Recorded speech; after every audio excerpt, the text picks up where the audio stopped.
జాగ్రత్తగా ఆలకించు. దేవుడు మన పక్షమునగా మనకు విరోధి ఎవడు? వాక్యం సెలవిస్తుంది. ఈ మాటను నువ్వు నమ్మాలి.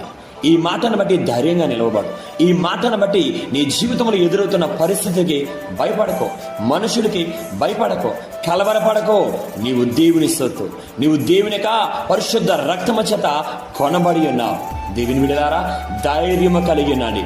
ఎందుకని మన పక్షమగా, మన కుటుంబ పక్షమగా, మన బిడల పక్షమగా దేవుడు ఉన్నారు. ఏ విరోధి అయినా, ఏ శత్రువైనా, ఏ అపవాది అయినా నిన్ను గాని, నీ బిడలను గాని, నీ కుటుంబాన్ని గాని, నువ్వు చేస్తున్న పనులను గాని ఏమీ చేయలేడు. నువ్వు ధైర్యముగా ఉండవు. దేవుని చేతికి నీ కుటుంబాన్ని అప్పగించు, నీ బిడలను అప్పగించు, నీ పనులను అప్పగించు. సకల విషయాలని మనం దేవునికి అప్పగించినప్పుడు ఆయన మనకు సహాయం చేస్తారు, విజయమనిస్తారు, విడుదలనిస్తారు, అభివృద్ధినిస్తారు. ధైర్యము కలిగి ఉండు. నువ్వు దేవుని సొత్తు అయ్యన్నావు, నువ్వు దేవుని కుమారుడు అయ్యన్నావు, నీవు దేవుని కుమార్తె అయ్యన్నావు.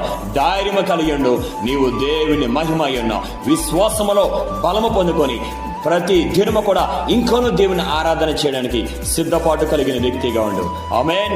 God bless you.